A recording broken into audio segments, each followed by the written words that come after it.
Hello नमस्कार, जय हिंद और सभी को जय श्री राम। दोस्तों आज की डिबेट होने वाली है हमारे राष्ट्रवादी एंकर अशोक श्रीवास्तव और एमआईएम के एक नेता के बीच में। दरअसल हाल ही में जो योगी सरकार ने अभी एक फैसला लिया है कि रुड़की हाईवे पर हरिद्वार रूट पर, खासकर कांवड़ यात्रा के रूट पर जितने भी ये नाम छुपाकर होटल चलाते थे और इन पे काफी बार आरोप भी लगाए, ये थूक जिहाद और भी उल्टा सीधा चीजें खिलाना, खास करके जो लोग व्रत रखते हैं या फिर सात्विक खाना खाते हैं उनका धर्म भ्रष्ट कराने के लिए ये लोग नाम छुपा करके होटल रेस्टोरेंट चलाते थे। ये पकड़े जब जाते थे जब इनको पेमेंट करी जाती थी। तो इसी पर डिबेट चल रही थी और डिबेट में अशोक श्रीवास्तव ने इस मौलाना को अच्छे से बजा डाला। दोस्तों डिबेट वीडियो बहुत ही देखने लायक और समझने लायक होने वाली है। आपसे रिक्वेस्ट है वीडियो को एक लाइक कर दें, चैनल पर नए हैं चैनल को सब्सक्राइब और बेल आइकन ऑन कर दें। पिक्चर चालू करो बे। जो है उनका भी मैं जरा ले लेता हूं पॉइंट ऑफ व्यू, उसके बाद में आऊंगा। जी सर, सर बताइए, आप लोग कह रहे हैं कि भाई ये तो बिल्कुल भेदभाव वाला फैसला है। अभी मैंने अशोक जी से इतने समय तक बात की, मुझे समझ में नहीं आया मंशा के अलावा। और दूसरी बात, उन्होंने कहा पूरे देश में ऐसा हो, सिर्फ कांवड़ यात्रा वाले उस पर ना हो। जी देखिए अशोक जी, मैं अभी मुजफ्फरनगर ही गया था और अभी मुजफ्फरनगर से मैं वापस आ रहा हूँ। भाजपा की सरकार ये चाहती है कि जो उनकी आइडियोलॉजी जो वो समझते हैं और जो वो एक नफरत का बीज बोना चाहते हैं कि जितने भी कांवड़िया हैं वो सिर्फ हिंदू भाइयों से ही सामान खरीदें, मुसलमान भाइयों से सामान ना खरीद सकें, इसलिए उनकी पहचान जरूरी है। ये इनकी आइडियोलॉजी है।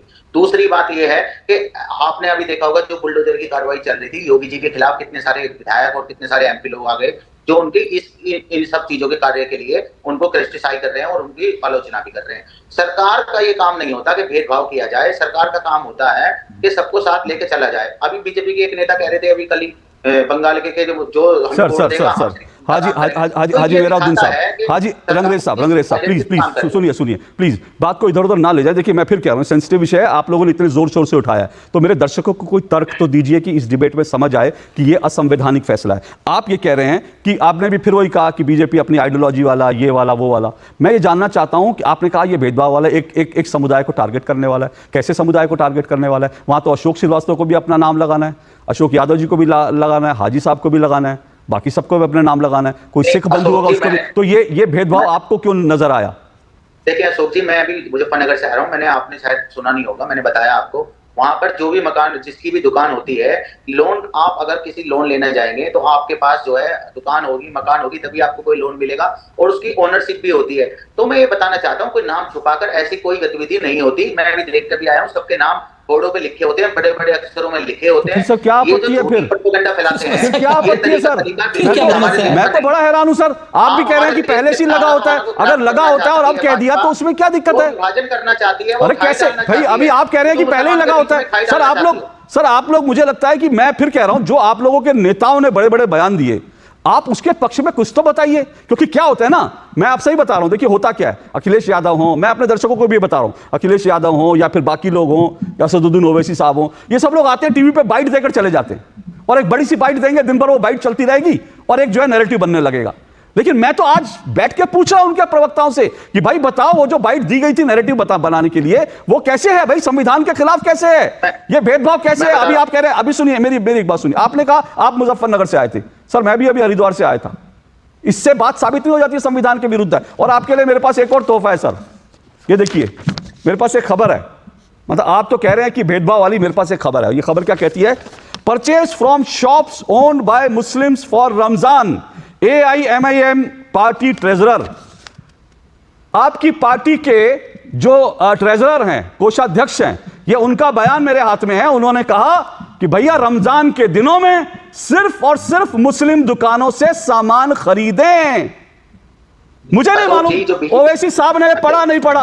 अगर ओवैसी साहब कुछ रिसर्च करके आते बयान देने से पहले, आज उन्होंने इतना बड़ा बयान दे दिया। इतनी जल्दी ओवैसी साहब ने हिंदू मुस्लिम बना दिया इस पूरे फैसले को, जो सब पे लागू होता है। इतनी जल्दी उन्होंने हिटलरशाही कह दिया, इतनी जल्दी उन्होंने इस फैसले को जो है भेदभाव वाला कह दिया। उन्होंने अपने नेता का बयान ही नहीं पढ़ा। उनके नेता खुद कह रहे हैं कि भाई रमजान में सिर्फ मुस्लिम की दुकान से सामान खरीदो, हिंदुओं की दुकानों से नहीं खरीदना। अरे क्या सर, आपने ये तो दिखा दिया। आपने वो बयान नहीं दिखा रहे आप, परवेश वर्मा जितने भी सर, मैं एक और बयान दिखवा देता हूं। चलिए आपकी डिमांड पे सर, आपकी डिमांड पे सुनिए सर, मैं आपकी डिमांड पे दिखा रहा हूं। एक मिनट हाजी साहब की डिमांड पे एक और बयान दिखवा रहा हूं, राजस्थान का। कोई भी बात करते हैं वो ऑथेंटिक बात करते हैं सर, मैं ऑथेंटिक बात कर रहा हूं। आपका ये ऑथेंटिक बात करी मैंने और ये भी ऑथेंटिक बात कर रहा हूं। सुनिए एक मिनट, सुनिए सर, अभी आपने कहा उनका बयान दिखा दीजिए, इनका बयान। मैं एक और बयान दिखा देता हूं, सुनिए सर।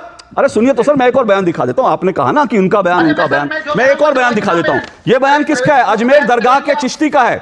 और ये सरवर चिश्ती जिन्होंने पहले सर तन से जुदा का नारा लगाया था, उसके बाद नारा लगाने के बाद ये आते हैं, जनाब आते हैं और ये क्या कहते हैं? ये कहते हैं कि हिंदुओं का आर्थिक बहिष्कार कीजिए, हिंदुओं का आर्थिक बहिष्कार कीजिए। ये कौन कह रहे हैं? अजमेर के ये जो है सरवर जी कह रहे हैं। तो सवाल ये है कि आप लोग ये सब पढ़ते नहीं।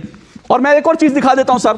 अब देखिए, जो कौशल कांत जी ने कहा, मेरे पास एक खबर है सर, मैं ऐसी बड़ी सारी खबरें लेके बैठा हूं, लेकिन मेरे पास एक खबर है और वो खबर सबके लिए चिंता का विषय हो सकती है। सर खबर सुन लीजिए, सर खबर सुन लीजिए, बड़ी इंपॉर्टेंट खबर है, इसी से जुड़ी, विषय से जुड़ी है। मैं विषय से इधर उधर नहीं जाऊंगा। आप जो है खुद ही सर मैं विषय से इधर उधर नहीं जाऊंगा, विषय पर रहूंगा, विषय पर रहूंगा। अब मैं आपको एक खबर और दिखा देता हूं।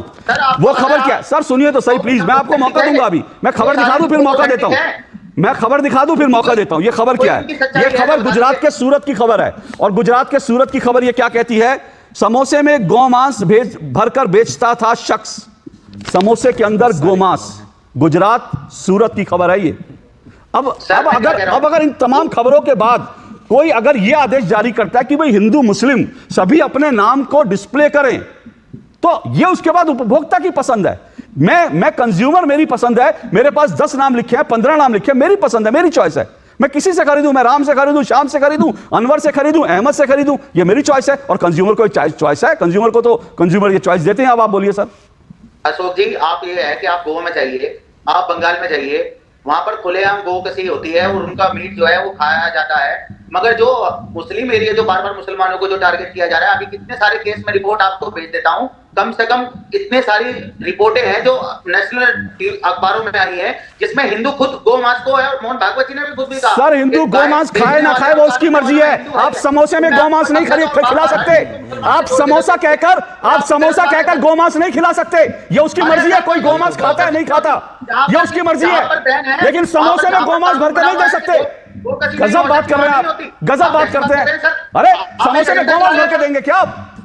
गजब बात है, समोसे में गौमांस भरकर देना चाहते हैं और कह रहे हैं कि बहुत सारे हिंदू खाते हैं। अरे बहुत सारे हिंदू खाते हैं तो उनको गौमांस परोस दीजिए समोसे के अंदर।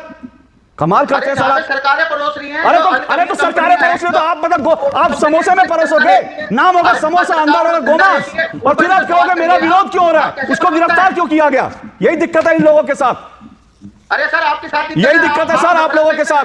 अब मैं बताता हूं, मेरे पास एक लंबी लिस्ट है सर। अगर मैं खोलने बैठ जाऊंगा तो बड़ी मुश्किल हो जाएगी, पूरा प्रोग्राम उस पर चला जाएगा। लेकिन मैं ये चाहता हूं कि आप लोग साबित करें, जो दुर्भाग्य से ना अशोक यादव जी ना आप अब तक साबित नहीं कर पाए हैं कि आपके नेताओं ने जो कहा ये भेदभाव वाला फैसला है, कैसे है? आपके नेताओं ने कहा हिटलरशाली वाला फैसला कैसे है? आपके नेताओं ने कहा संविधान के विपरीत है। आपके पास एक तर्क नहीं है साबित करने के लिए, लेकिन आपके नेता बयान देते हैं क्योंकि भड़काना होता है। आपके नेता बयान देते हैं, उनको मुसलमानों को लामबंद करना होता है। आप लोग ध्रुवीकरण के लिए सब कुछ करते हैं। उम्मीद है अगर आपने वीडियो पूरी देखी है तो वीडियो को आप समझ पाए होंगे। चैनल पर नए हैं तो चैनल को सब्सक्राइब कर दें, वीडियो अच्छी लगी तो वीडियो को लाइक कर दें। फिर मिलते हैं एक और वीडियो के साथ, तब तक के लिए जय हिंद, वंदे मातरम, जय श्री राम।